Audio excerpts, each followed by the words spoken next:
We brought you the story, a really heartwarming story of how Our Gracious Majesty the Queen had been turned into one of the most famous dolls in the world.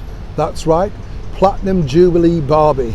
I don't know about you, I thought it was brilliant. And also, I do find it incredible when you think about it, because although it was quite expensive to buy, they've sold out. It was a limited edition. And now if you want to buy Platinum Jubilee Barbie, you really will need to win the lottery. They're that expensive to buy second-hand or first-hand, whichever way you look at it, online.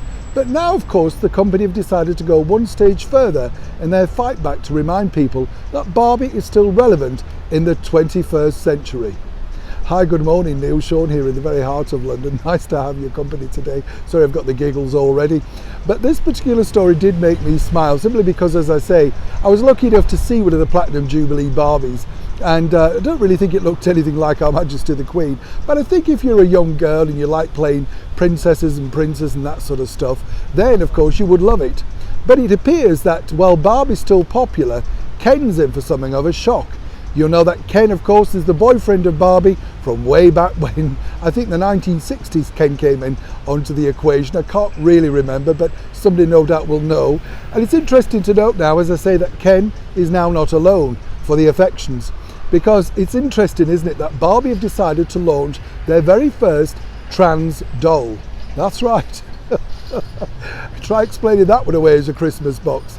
And it's all based on, of course, the famous transgender person, Laverne Cox. Never heard of her myself, but there you go. And I think it's interesting, isn't it, that they're trying to jump on this particular bandwagon. As I say, a bit of a shock for Ken, whichever way you look at it.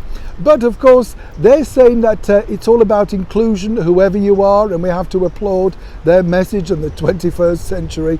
But it does appear, doesn't it, with these companies, and it's not cheap, by the way. I have to point that out. That doll is simply not cheap. I don't think any of them are now. So again, I think you'd have to be really decisive as to whether you wanted to buy a transgender doll in the Barbie range. And it could just be me, and no doubt I'll get blasted for this, but truly, when you're a young girl of that age, particularly the age group that you're buying dolls for, do they really care? I mean, truly, a doll is a doll, isn't it, you know?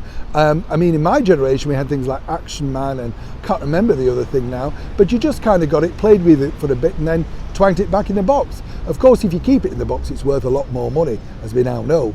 But on a serious note, I really think this is definitely virtue signalling by Mattel, of course, who make all of these dolls in this 21st century.